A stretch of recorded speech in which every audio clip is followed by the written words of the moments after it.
नमस्कार दोस्तों, मैं आपका साथी और दोस्त सोनू शर्मा। आज हमारे 300 से ज्यादा फ्री वीडियोस किसी ना किसी रूप में लोगों की मदद कर रहे हैं और लोगों की जिंदगी में कहीं ना कहीं एक पॉजिटिव चेंज ला रहे हैं। कई भावुक करने वाले मैसेजेस और ईमेल्स जब पढ़ता हूं तो ईश्वर का शुक्रिया अदा करता हूं कि ईश्वर मुझसे ना जाने क्या क्या करवा रहा है। यूट्यूब पर आज हमारा परिवार 10 मिलियन से ज्यादा का हो चुका है। अगर आपने अभी भी इस चैनल को सब्सक्राइब नहीं किया है तो इसे सब्सक्राइब जरूर कर दें और बेल आइकन दबा दें। साथियों, आज एक बेहद सीरियस विषय पर वीडियो बना रहा हूं, एक ऐसे टॉपिक पर जो हमेशा से ही सुर्खियों में रहता है। पूरे देश में ये दो शब्द सबसे ज्यादा सुने और बोले जाते हैं, अमीर और गरीब। मैं सबसे पहले आपको यह बता दूं कि यह वीडियो अमीर लोगों और गरीब लोगों के बारे में नहीं है, क्योंकि इस दुनिया में कई ऐसे गरीब लोग हैं जिनका माइंडसेट बेहद अमीर है। वो लोग बस फाइनेंशियली पुअर हैं बिकॉज ऑफ देयर सर्कमस्टांसेस। और ऐसे भी कई अमीर खानदान के साहिबजादे हैं जिनके पास दौलत तो बहुत है पर उनका माइंडसेट बेहद गरीब है। दुनिया में सारा का सारा खेल एक शब्द का है, माइंडसेट। मैं आज आपको बता देना चाहता हूं कि सिर्फ पैसा कमा लेना ही काफी नहीं है, एक रिच माइंडसेट उससे भी ज्यादा जरूरी होता है। बहुत लोगों के पास बहुत दौलत थी लेकिन वो सिर्फ अपने पुअर माइंडसेट की वजह से गरीब हो गए। आपको याद होगा केबीसी का 2015 का वो एपिसोड जिसमें बिहार के सुशील कुमार 5 करोड़ रुपए जीत गए और रातों रात करोड़पति बन गए, स्टार बन गए।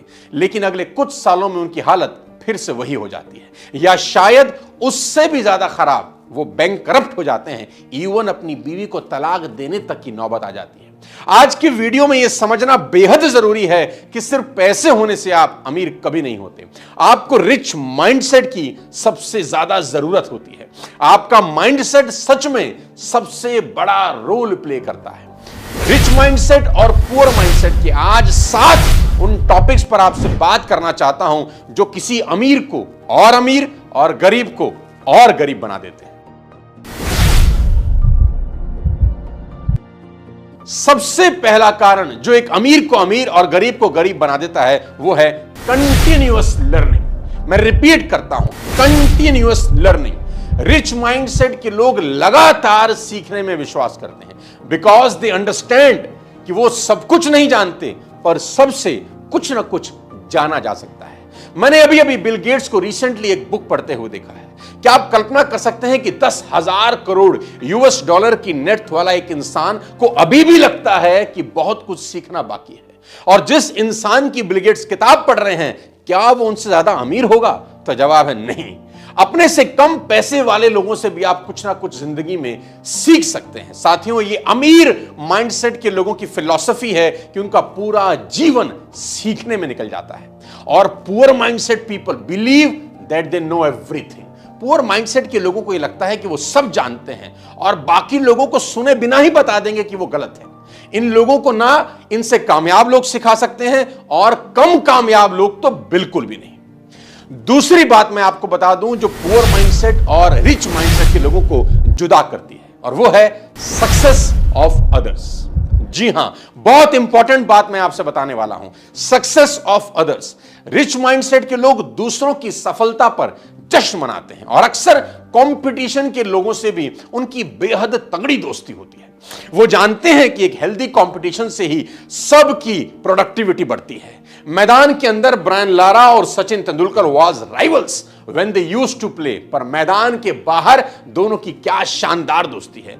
अभी मैं बता दूं कि क्रिस्टियानो रोनाल्डो ने अभी हाल में ही एक पोस्ट किया अपने इंस्टा अकाउंट पर कि मेरा बेटा लियोनी मेसी के वीडियोस देखता है, जबकि प्रोफेशनली वो दोनों राइवल्स हैं, अलग अलग टीमों से खेलते हैं। पुअर माइंडसेट के लोगों की फिलॉसफी बिल्कुल अलग है। पुअर माइंडसेट के लोग always feel jealous about the success of others, कि इसने ये कैसे कर दिया। उनकी आधी उम्र सिर्फ उनसे कामयाब लोगों की बुराइयां करने में निकल जाती है। तीसरी सबसे इंपॉर्टेंट बात बता दूं जो रिच माइंडसेट के और पुअर माइंडसेट के लोगों को बिल्कुल जुदा करती है, कंफर्ट जोन। साथियों, comfort kills all the dreams. Rich mindset के लोग कभी अपने जीवन में कंफर्टेबल नहीं होते। एक लक्ष्य पूरा होते ही वे दूसरे बड़ा लक्ष्य अपने लिए बना लेते हैं, क्योंकि वो जानते हैं आज अनकंफर्टेबल होना जरूरी है ताकि बाकी बची जिंदगी कंफर्टेबल हो जाए। उनको पता है रुका हुआ पानी सड़ जाता है, उसमें दुर्गंध आने लगती है, और पानी की यही नियति है कि उसको सदा लगातार बहते रहना चाहिए। इसके विपरीत पुअर माइंडसेट के किसी भी कमजोर इंसान को एक आप अच्छा खाना और एक घटिया एंटरटेनमेंट दे दें तो आप देखेंगे उसके सारे एम्बिशंस को उठाकर वो खिड़की से बाहर फेंक देता है। कंफर्ट जोन एक ऐसी जगह है जहां सपने जाते हैं और हमेशा के लिए मर जाते हैं। कहते हैं good is the enemy of best. अच्छा बहुत अच्छे का दुश्मन होता है। अगर आप होंडा सिटी से संतुष्ट हो गए तो मर्सिडीज की बात कभी नहीं करेंगे।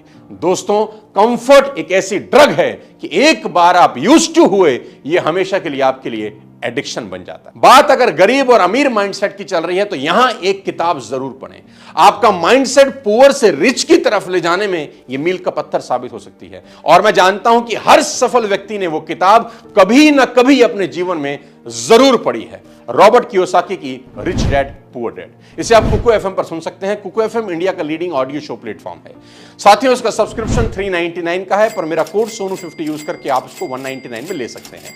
यह ऑफर पहले 500 लोगों के लिए है। लिंक मैं नीचे डिस्क्रिप्शन में दे दूंगा, आप डाउनलोड कर सकते हैं। वापस ले जाता हूं आपको अपने टॉपिक पे और बताता हूं चौथी सबसे इंपॉर्टेंट बात जो रिच माइंडसेट और पुअर माइंडसेट के लोगों को बिल्कुल जुदा करती है। Dreams driven philosophy. जी हां, मैं रिपीट करता हूं, ड्रीम्स ड्रिवन फिलॉसफी।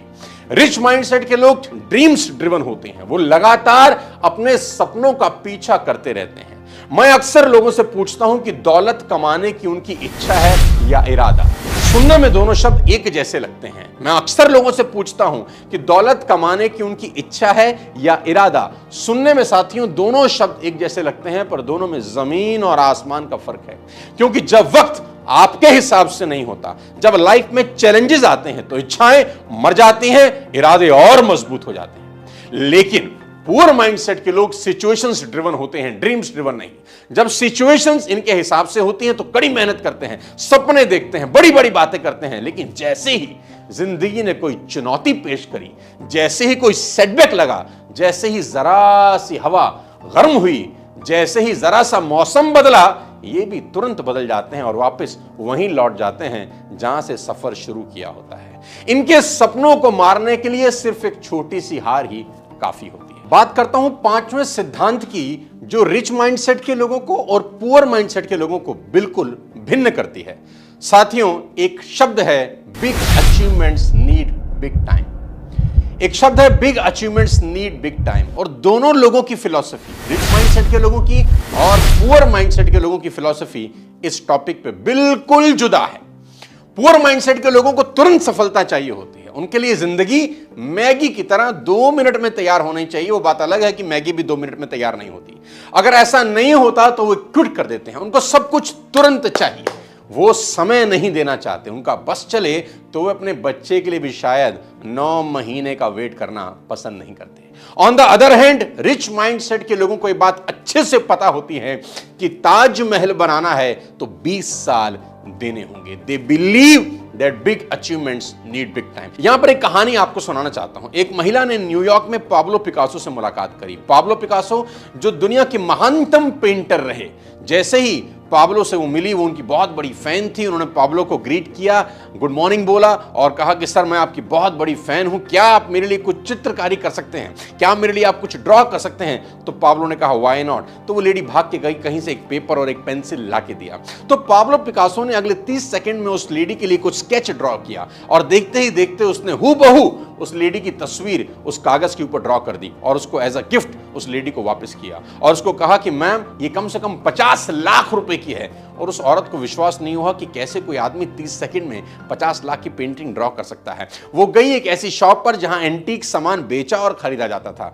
और वहां पर जाके उसने पता किया कि क्या ये पेंटिंग बिक सकती है, क्या ये कागज का पन्ना बिक सकता है। और जैसे ही उस दुकानदार ने उस कागज के पन्ने को देखा, उसने कहा ma'am it's a Pablo Picasso painting, we can give you 50 lakh rupees. हम आपको इसके लिए 50 लाख रुपए दे सकते हैं। The lady was surprised and shocked, उसको हैरान हुई कि ऐसा कैसे हो सकता है, और वो पाब्लो पिकासो से दोबारा मिलना चाहती थी। और उसको पता चला कि 7 दिन के बाद किसी इनॉग्रेशन में वहां पर पाब्लो पिकासो पहुंचने वाले हैं। वहां पर पहुंची, टाइम लिया और देखी, पाब्लो पिकासो से मिली। उसने कहा, सर आपने मुझे पहचाना, 7 दिन पहले मैं आपसे मिली थी, आपने मुझे कुछ पिक्चर ड्राइंग करके दी थी, मेरी ही तस्वीर वाकई में सर ये 50 लाख की है। तो पाब्लो ने कहा, मैं जानता हूं क्योंकि मैंने ही ड्रॉ करके दी थी। अब उस लेडी ने पाब्लो पिकासो से एक सवाल पूछा। उस लेडी ने कहा, sir I want to learn how to draw a painting worth ₹50 lakh in 30 seconds. I repeat, उस लेडी ने पाब्लो पिकासो से सवाल किया कि sir I want to learn how to draw a painting worth ₹50 lakh in 30 seconds. Pablo replied, और ये reply आप अपने साथ ले जा सकते हैं, और रिच माइंडसेट के लोगों को ये रिप्लाई अच्छे से याद है। पाब्लो पिकासो ने कहा, look madam, it took me 30 long years to draw a painting worth ₹50 lakh in 30 seconds. मुझे 30 साल लग गए ये सीखते सीखते कि 50 लाख की पेंटिंग 30 सेकंड में कैसे बनाई जाती है। अगर आप 30 साल देने को तैयार हैं तो मैं आपको सिखा सकता हूं। साथियों, रिच माइंडसेट के लोगों को अच्छे से पता है कि बड़ी अचीवमेंट्स को करने में बड़ा समय लगता है। साथियों, अब मैं आपको छठा प्रिंसिपल बता दूं जो रिच माइंडसेट और पुअर माइंडसेट के लोगों को बिल्कुल भिन्न करता है। Team.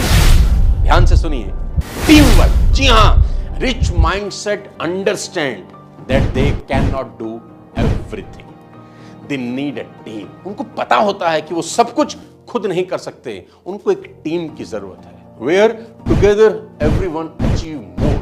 They always believe in collaborations. वो collaboration में believe करते हैं। 5वीं क्लास में पढ़ा था कि एक मजदूर एक दीवार 5 दिन में बनाता है, तो 5 मजदूर उसी दीवार को कितने दिन में बनाएंगे? बट ऑब्वियस है, जल्दी बनता है, टीम वर्क काम करता है। मैं आपको एग्जांपल देता हूं। साथियों, मंदिर, गुरुद्वारे, चर्च, मस्जिद देखिए, कभी कभी 2-2, 3-3 साल में शानदार बनकर खड़े हो जाते हैं, क्योंकि वहां लाखों लोगों का कंट्रीब्यूशन होता है। और कभी कभी अपने घर का कमरा बनाना हो तो पूरी जिंदगी निकल जाती है, क्योंकि वहां आप अकेले लगे होते हैं। और पुअर माइंडसेट के लोगों को लगता है कि मुझे बस मेहनत करनी है, मैं सब अकेले कर लूंगा, मुझे किसी की जरूरत नहीं, मैं अकेला सब पर भारी हूं। ऐसे डायलॉग ये बोलता है। साथियों, छोटी मोटी लड़ाइयां आप अकेले जीत सकते हैं, लेकिन अगर युद्ध जीतना हो तो सेना चाहिए, और उसको बोलते हैं टीम वर्क। 7वां सबसे इंपॉर्टेंट सिद्धांत मैं आपको बता दूं जो अमीर को अमीर और गरीब को बेहद गरीब बनाता जा रहा है, और वो है रिस्क टेकिंग कैपेबिलिटीज। साथियों, इस टॉपिक पर ध्यान से नजर जमाए रखिए और सुनिए मुझे मैं क्या कह रहा हूं। रिच माइंडसेट के लोग इन्वेस्टमेंट्स में विश्वास करते हैं, पुअर माइंडसेट के लोग सेविंग्स। पुअर माइंडसेट के लोग बोलते हैं लेट्स सेव मनी, और रिच माइंडसेट के लोग बोलते हैं लेट्स मेक मनी। सारा का सारा खेल माइंडसेट का ही है। रिच माइंडसेट के लोगों को पता है कि पैसा बचा के नहीं बल्कि लगा के बढ़ता है। यहां आप कंफ्यूज ना हो, बचाना जरूरी है पर बचाते रहना नहीं, उसका इन्वेस्टमेंट कहीं ज्यादा जरूरी है। साथियों, दुनिया में कई ऐसे देश हैं जहां पर आपको बैंक में पैसा जमा करने पर कोई इंटरेस्ट नहीं मिलता, बल्कि आपसे चार्ज किया जाता है कि आप हमारे यहां पैसा क्यों रख रहे हैं, इन्वेस्ट करिए कहीं ना कहीं। साथियों, ये 7 प्रिंसिपल आपको बता पाएंगे कि आपका माइंडसेट एक रिच माइंडसेट है या एक पुअर माइंडसेट। आप सिर्फ अपने माइंडसेट को चेंज करके अपनी जिंदगी की दिशा और दशा दोनों बदल सकते हैं। इन 7 प्रिंसिपल्स में से, 7 सिद्धांत में से कौन सा आपको सबसे अच्छा लगा कमेंट बॉक्स में जरूर लिखिए। रिच डैड पुअर डैड जरूर पढ़िए कुकू एफएम पर, चैनल सब्सक्राइब करिए, बेल आइकन जरूर दबा दीजिए। अगले किसी और शानदार वीडियो के साथ फिर आपसे मुलाकात करूंगा। तब तक अपने माइंडसेट को रिच की तरफ लेके जाइए। जय हिंद।